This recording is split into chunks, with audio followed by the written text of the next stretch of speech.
Caros irmãos e irmãs, o Senhor esteja convosco.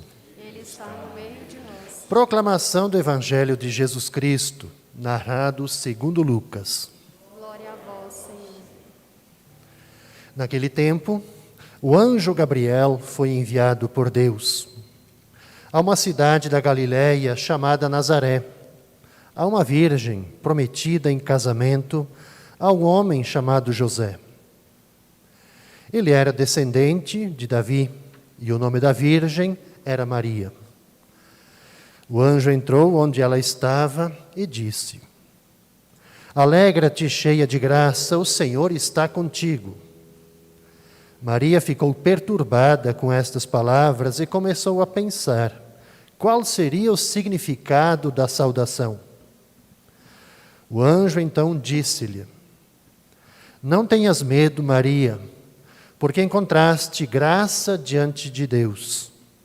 Eis que conceberás e darás à luz um filho, a quem porás o nome de Jesus. Ele será grande, será chamado Filho do Altíssimo, e o Senhor Deus lhe dará o trono do seu pai Davi.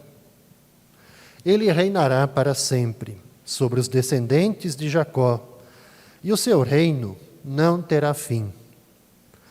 Maria perguntou ao anjo: Como acontecerá isso, se eu não conheço homem algum? O anjo respondeu: O Espírito virá sobre ti, e o poder do Altíssimo te cobrirá com sua sombra. Por isso, o menino que vai nascer será chamado Santo, Filho de Deus. Também Isabel, tua parenta, concebeu um filho na velhice. Este já é o 6º mês daquela que era considerada estéril, porque para Deus nada é impossível. Maria então disse: Eis aqui a serva do Senhor, faça-se em mim segundo tua palavra. E o anjo retirou-se. São para nós, irmãos e irmãs, palavras de salvação. Glória a vós, Senhor. Podemos sentar um instante, irmãos e irmãs.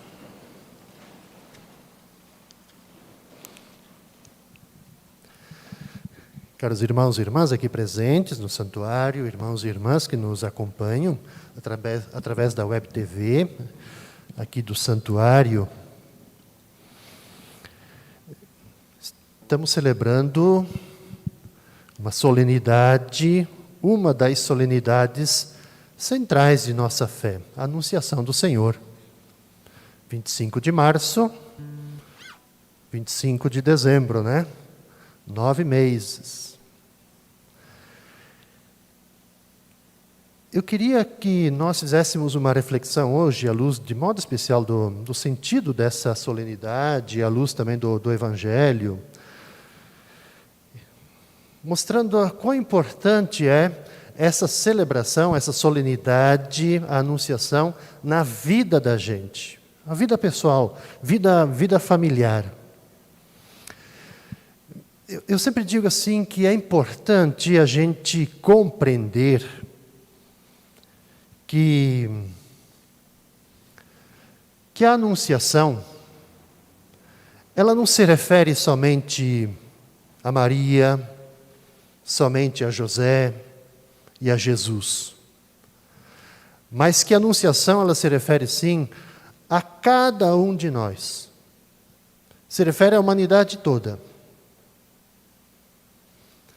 Nós podemos dizer que o amor com o qual Deus nos ama é ao mesmo tempo um amor voltado à humanidade inteira e um amor que se dirige a cada um de nós em particular.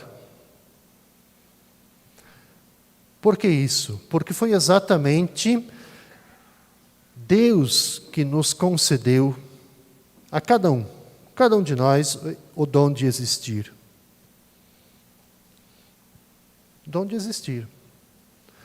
Então nós podemos dizer que cada um de nós é amado, cada um de nós é buscado, como que se fosse o único no mundo. Por isso que nós, assim como Maria, da mesma forma da saudação do anjo, cada um de nós, por esse amor, nós somos cheios de graça, como Maria, da mesma forma. E aqui tem outro dado importante. Claro que todo ano a gente celebra a Anunciação, mas é importante nós não olharmos e não tomarmos essa celebração, essa solenidade, nessa perspectiva assim, como se fosse um acontecimento exterior a nós. Todos nós estamos incluídos nessa celebração, nessa liturgia. E eu diria ainda mais do que isso, que devemos compreender que este relato não fala apenas de coisa, de um acontecimento de 2000 anos atrás. Mas se refere também ao que acontece com a gente hoje. Para dizer o seguinte, que Jesus vem ao mundo e a cada um de nós sem cessar. E vem de novo, e vem sempre. Todos os momentos, todos os dias. Poderia dizer assim que o mistério da encarnação, essa grande solenidade de hoje, é como que se fosse um espelho que a gente tem lá em casa. Quando a gente vai na frente do espelho, a gente se enxerga. Então, na mesma forma que o mistério da encarnação é isso. Nesse mistério, a gente se enxerga. Por que eu digo isso? Talvez dito de uma outra forma. É que a anunciação acontece com todos nós. A todo momento, a todo instante, em todos os lugares e em todas as etapas da vida. Talvez aqui seja importante a gente ter essa conotação de dizer assim, olha, a anunciação, ela acontece, ou então, somos todos que, do jeito como Maria, a gente dialoga com Deus. Esse é o centro da questão. Mas dialoga desde o mistério mais profundo que existe em nós, na nossa vida. Como que um gesto de disponibilidade muito radical. Então, essa experiência, aqui eu acho que eu queria, por isso que eu quero chamar, faço esse chamamento, dizer, isso repercute em nós.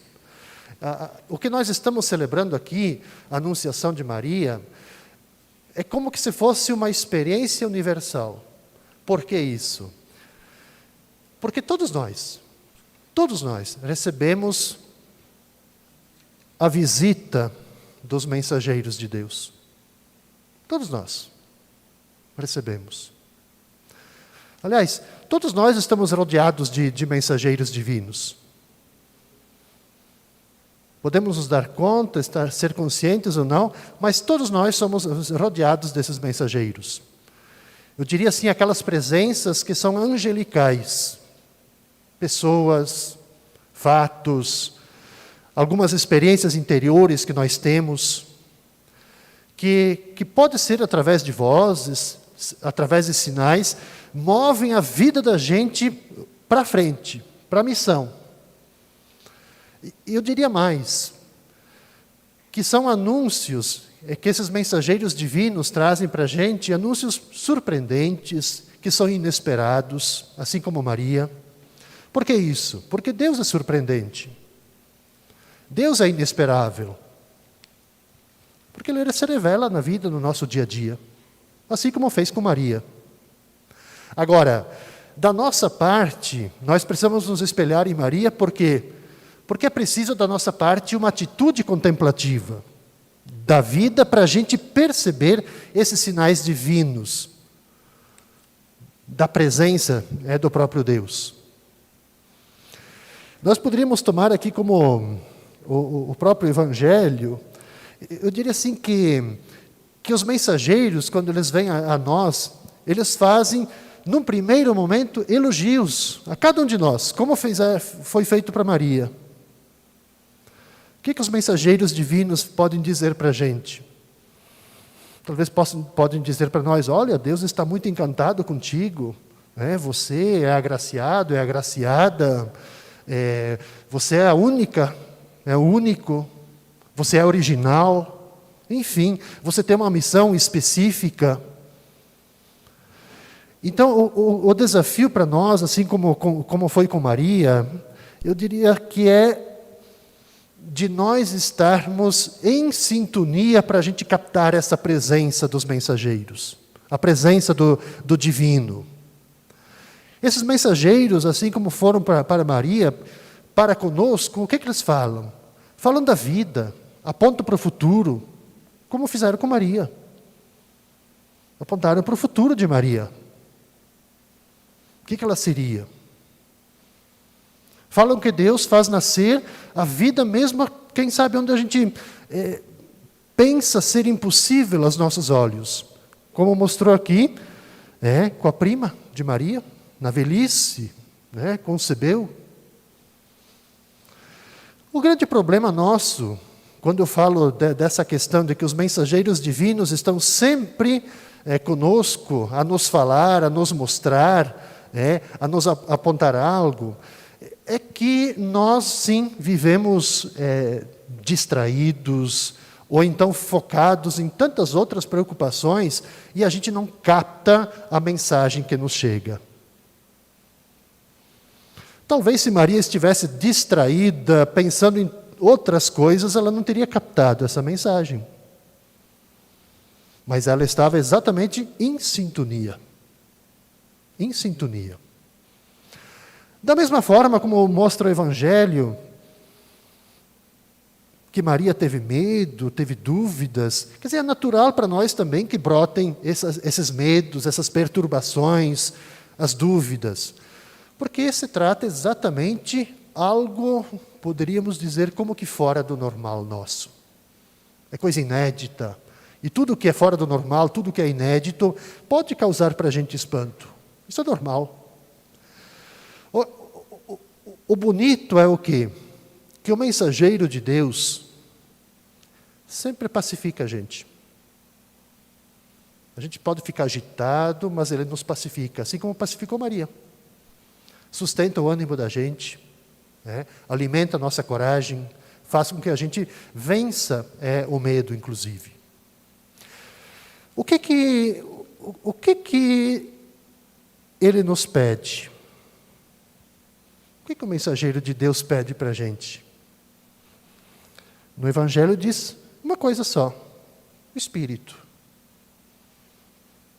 O mensageiro pede que a gente se deixe, no nosso mundo, na nossa vida, com os nossos afazeres, que a gente se deixe guiar pelo Espírito. Como Maria, que respira no ritmo do Espírito. Por que isso é importante para nós? Por que o anjo falou para Maria do Espírito? Porque quando a gente se deixa conduzir pelo Espírito, a gente se torna fecundo. A gente fica aberto para a vida. A gente, inclusive, além de estar aberto, a gente gera vida. E a gente luta em favor da vida. Então, a gente se deixar conduzir pelo Espírito. E desse encontro com os mensageiros de Deus, assim como com Maria, sempre vai brotar o sim. Sempre brota o sim. Mas um sim que vem lá do profundo, não é da boca para fora. É um sim diferente. É um sim sem temor, é um sim sem dúvidas. É o sim que nos faz a gente ir em direção a outro. É um sim que nos coloca nessa perspectiva do movimento. O Evangelho, a narrativa seguinte é o que Maria, ela deixa tudo e vai visitar sua prima Isabel. Então ela nos coloca, o sim sempre nos coloca nessa perspectiva do movimento. E é um sim que vai desencadear outros sims. Outros sims. Talvez poderíamos dizer assim, que é um sim, quando a gente dá o sim ao mensageiro de Deus, é um sim que inclusive destrava a vida da gente. É um sim que nos torna mais criativos. É um sim, eu diria em última instância, assim como foi com Maria, que é um sim que entra em sintonia com o sim de Deus, proferido em todos os tempos. Veja que o finalzinho do Evangelho é muito importante para nós, e a gente dá pouco destaque para ele. Porque o Evangelho ele termina dizendo assim: o anjo se retirou, e não fala mais nada. O anjo se retirou. Ou seja, com o consentimento de Maria, termina o diálogo. O anjo se retira em silêncio. A gente pode imaginar, depois do anjo receber sim, qual é que seria assim a fisionomia do anjo? Certamente ele se retirou com muita alegria, né? Muita alegria, porque ele pôde contar com o sim resoluto de Maria. Por que eu chamo a atenção para essa parte final? E o anjo retirou-se. Porque para nós acontece a mesma coisa. A gente recebe, a gente está rodeado dos mensageiros de Deus, que nos fazem o convite, que querem nos colocar nessa perspectiva da missão, nos deixar orientar a vida da gente pelo Espírito. O que cabe a gente? A gente não pode permitir que esses mensageiros, ou então que o anjo se afaste da gente, triste, com a negativa da nossa resposta.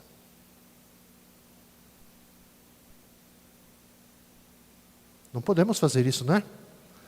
Então, caros irmãos e irmãs, eu queria motivar a gente a pensar bem nesse evangelho da anunciação de Nossa Senhora. Essa forma catequética que Deus se coloca na nossa vida. Ele envia pessoas, faz o convite, pede que a gente se deixe guiar com os ouvidos nossos bem atentos, o nosso olhar bem atento, o nosso coração bem atento. Os mensageiros estão aí todos os dias nos convidando. Precisamos nos deixar que a nossa sensibilidade aflore. A gente precisa se esvaziar, como Maria se esvaziou, para a gente escutar, para a gente ver, para a gente sentir o toque desses mensageiros de Deus na vida da gente. Eles estão anunciando sempre. Por isso que essa solenidade não é só um olhar, a gente pensar somente em Maria, a gente pensar somente em Jesus, pensar somente em José. Mas essa anunciação é para todos nós. Então, que não permitamos que o anjo ele se afaste de nós, triste pela nossa negativa, né? Assim seja.